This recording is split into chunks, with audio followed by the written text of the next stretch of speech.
اللي هو ده بيحب ايه؟ بيحب النسوان، خلاص نجيب له نسوان. المهم اخويا اتصل بيا يقول لي يا احمد لازم تدور على شغل. قلت له يا عم لا ما اشتغلش وما اعملش، ده انا مستورد ورحت وجيت وسافرت ومش عارف ايه.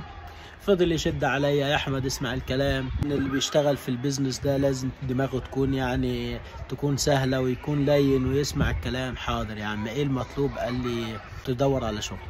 قلت له لا انا مش هدور على شغل ومش هشتغل يا احمد، اللي انت عملته ده تقدر ترجع له في اي وقت، تقدر تروح والسفر وبتاع، لو جالك اوردر او جالك زبون خلاص روح ابقى سيب الشغل وارجع للاستيراد والتصدير بتاعك. فانا قلت له لا انا مش هشتغل وهدور على ازاي على شغل، ده اسيوط ما فيهاش شغل ومش عارف ايه.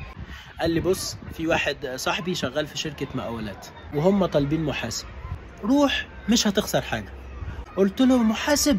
لا اما انا خريج اداب انا ما فهمش حاجه في المحاسبه ومش